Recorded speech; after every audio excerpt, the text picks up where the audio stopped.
Welcome to our channel. నేను మీ Naveen. Big Boss 9లో తనుజ రన్నర్ అయినప్పటికీ కూడా ప్రేక్షకుల మనసులో మాత్రం ఇప్పటికీ విన్నర్గానే చూస్తున్నారు. రకరకాల మాధ్యమాల్లో ప్రతి ఒక్కరు కూడా చెప్పే అంశం ఏంటంటే తనుజ రన్నర్ కాదు, మా దృష్టిలో విన్నరే అని చాలా స్ట్రాంగ్గా బల్లగుద్ది మరీ చెప్తున్నారు.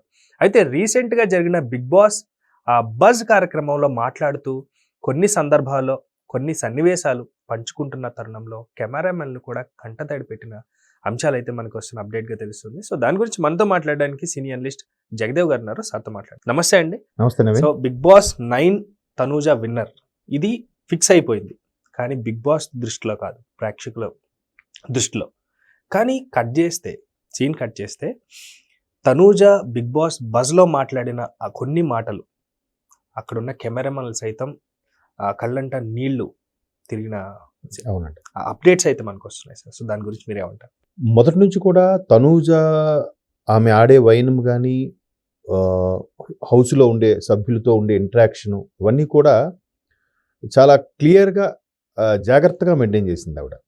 సో అందరితో కూడా ఒక రకమైన అవినాభావ సంబంధం నడుపుతూనే ఎక్కడ తప్పు జరిగినా కూడా వెంటనే రియాక్ట్ అవ్వడం, వాళ్ళు ఎవరికి ఇబ్బంది పెట్టినా కూడా ఈమెకు సంబంధం లేకపోయినా కూడా ఎంటర్ అయ్యి వాళ్ళకి ఇది తప్పు ఇది కరెక్ట్ కాదు అని చెప్పడం. అది మొదట్లో ఎలా అనిపించింది అంటే ఇదేంటి అన్నిటికీ రియాక్ట్ అయిపోతుంది, అన్నిట్లో దూరిపోతుంది ఏంటి, ఓవర్ రియాక్ట్ అవుతుంది ఏంటో అనిపిస్తుంది. కానీ డీప్గా అనలైజ్ చేస్తే అనిపించింది ఏంటంటే ఎవరైతే ముక్కుసూటిగా ఉంటారో, స్ట్రైట్ ఫార్వర్డ్గా ఉంటారో, యథార్థవాది లోక విరోధి అన్నట్టుగా ఆమె మొదట్లో కొంచెం ట్రోల్స్కి గురైంది, బ్యాడ్ అయిందేమో, మేబీ హార్ష్గా కనిపించింది. ఏమి అన్నిటికీ గొడవ పడుతుంది, ఏమనంటే మళ్ళీ ఏడ్ చేస్తుందని. సో మెల్లమెల్లగా చూస్తే ఓకే, అందరికీ అలాగ ముఖం మీద చెప్పాలి, యథార్థం మాట్లాడాలని ఉంటుంది. అందరూ మాట్లాడరు. లోపల ఒకటి బయట ఒకటి పెట్టుకుని మాట్లాడే వాళ్ళే అందరూ. అంటే అయ్యో వాళ్ళు ఏమనుకుంటారు, పొరుగు వాళ్ళు ఏమనుకుంటారు, ఇరుగు పొరుగు వాళ్ళు ఏమనుకుంటారు, లేదంటే చుట్టాల బంధువులు ఏమనుకుంటారు, ఇట్లాంటి సగం జీవితం పక్క వాళ్ళ కోసం మనం బతికేస్తూ ఉంటాం. సో అట్లాంటి నేపథ్యంలో ఆమె తెలియకుండా ఇప్పుడు ఆర్జీవి గారికి ఎందుకు అంత ఫ్యాన్స్ చెప్పండి. ముక్కుసూటిగా ఎవరైనా అంటే ఎవడే అనుకున్నా అనవసరం, నాకు అనిపించింది నేను చెప్తా. అది ఆ ఇండస్ట్రీ గురించి అయినా అలాగే మాట్లాడతాడు, బయట వ్యక్తుల గురించి అయినా అలాగే భావ స్వేచ్ఛని స్వతంత్రంగా వాడుకునేది ఆర్జీవి గారు అంటే. ఎగ్జాక్ట్లీ.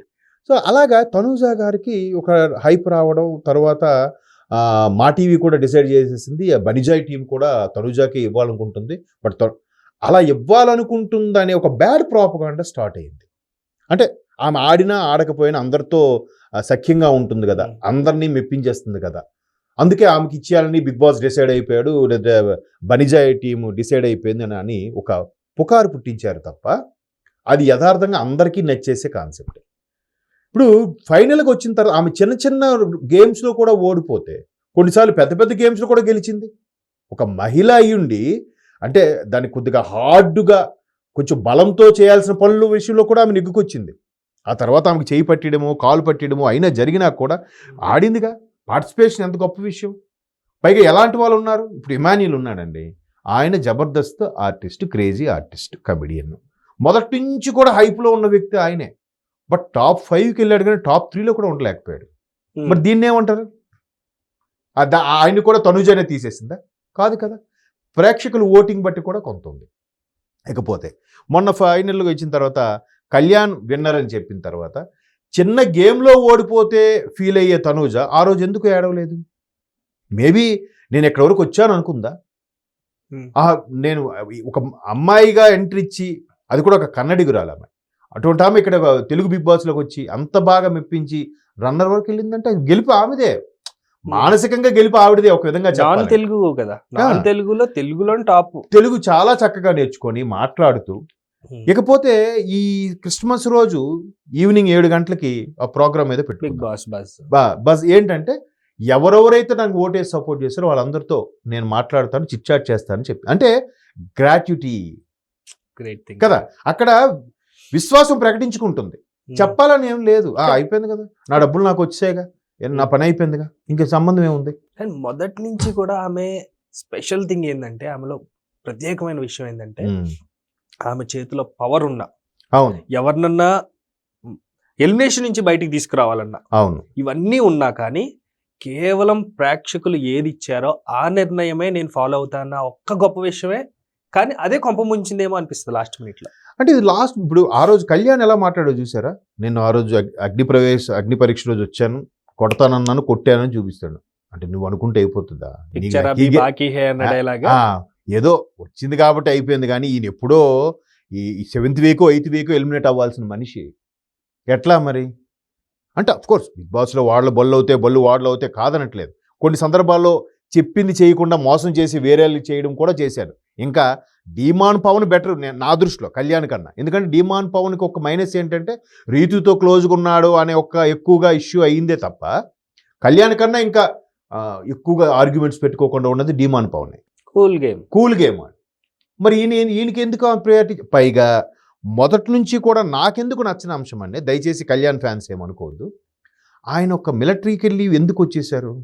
పోనీ ఆయన వయసు ఏదైనా 40 ఏళ్ళు ఉన్నాయా, ఒక 10-15 ఏళ్ళు సర్వీస్ చేసి వచ్చాడు అనడానికి? కానీ ఉద్యోగం ఏదైనా కానీ ఆయన ప్యాషన్ అనేది సినిమా ఇండస్ట్రీలోకి రావాలి.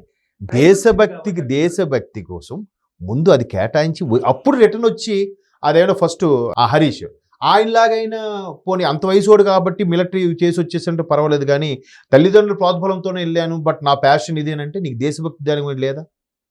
ఎక్స్ సర్వీస్ మ్యాన్ అని అంటే పూర్తి స్థాయి విధులు నిర్వర్తించి ఇక్కడికి వస్తే అప్పుడు ఎక్స్ సర్వీస్ మ్యాన్. కానీ ఛాన్స్ అప్పుడు రాకపోవచ్చు కదండి, ఛాన్స్ వచ్చినప్పుడే కదా, అవకాశం వచ్చినప్పుడు అనిపించుకోవాలంటాడు ఆయన. మేబీ అవన్నీ అవ్వచ్చు, నాకు అది కాదు. ముందు దేశం అయిన తర్వాత ఇది వచ్చి ఉంటే బాగుండేది, మధ్యలో ఇటు వచ్చేసడం వల్ల నాకు ఎక్కడో చిన్న ఇబ్బందికరంగా అనిపించింది. అది ఆయన ఇష్టం, అది ఆయన జీవితం ఆయన ఇష్టం అనుకోండి.